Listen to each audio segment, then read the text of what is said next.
Faliana indray nandrosoana tokantranonao fa amin'ny alalan'ny fandaharana meteo manolotra ny arahaba tompo lahy sy tompo vavy.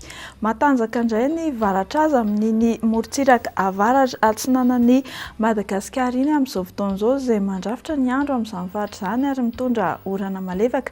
Araka izany ary dia toy izao manaraka izao ny antsipiriany amin'ny toetr'andro ny tombatombanana ao amin'ny rapitso fa 8 ny volana Jona 2024 anorana malefaka ny faritra Sava Analanjorofo ary mipakatra amin'ny faritany Toamasina teo aloha iny. Ifandimby kosa ny rahona sy masoandro ny amin'ny faritra sisa fa aorian'ny fizavan'ny andian-javona Voamaraina na ny zavo taminy Voamaraina aty amin'ny faritry ny Avoatany Raimantolo. Ho mafimafy ny fitsokan'ny rivotra ny amin'ny tendrony avaratra sy any avaratra andriafanosy any.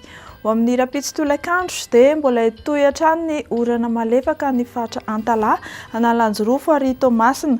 Ho lalovandrahona kosa indrindra ny amin'ny Takariva sy ny amin'ny alina ny faritra Loatra Mangoro sy Analamanga ary ifandimby ny rahona sy masoandro ny amin'ny faritra sisa ary ho mafy hatrany ny rivotra amin'ny tendrony avaratra sy any avaratra andrefan'ny Madagasikara.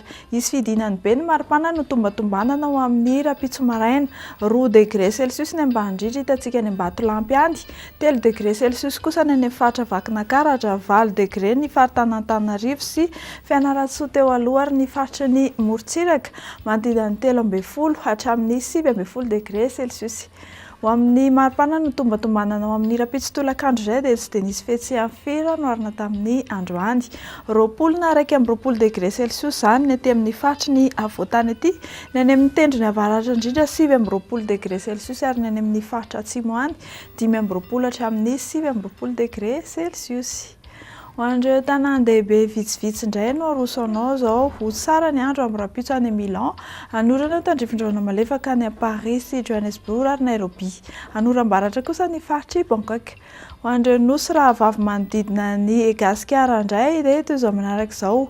Anorana tandrifindraona ary mety ho arahana rivotra ny faritry La Réunion sy Maurice, ny faritry Seychelles sy Comores no ifandimby ny rahona sy ny masoandro.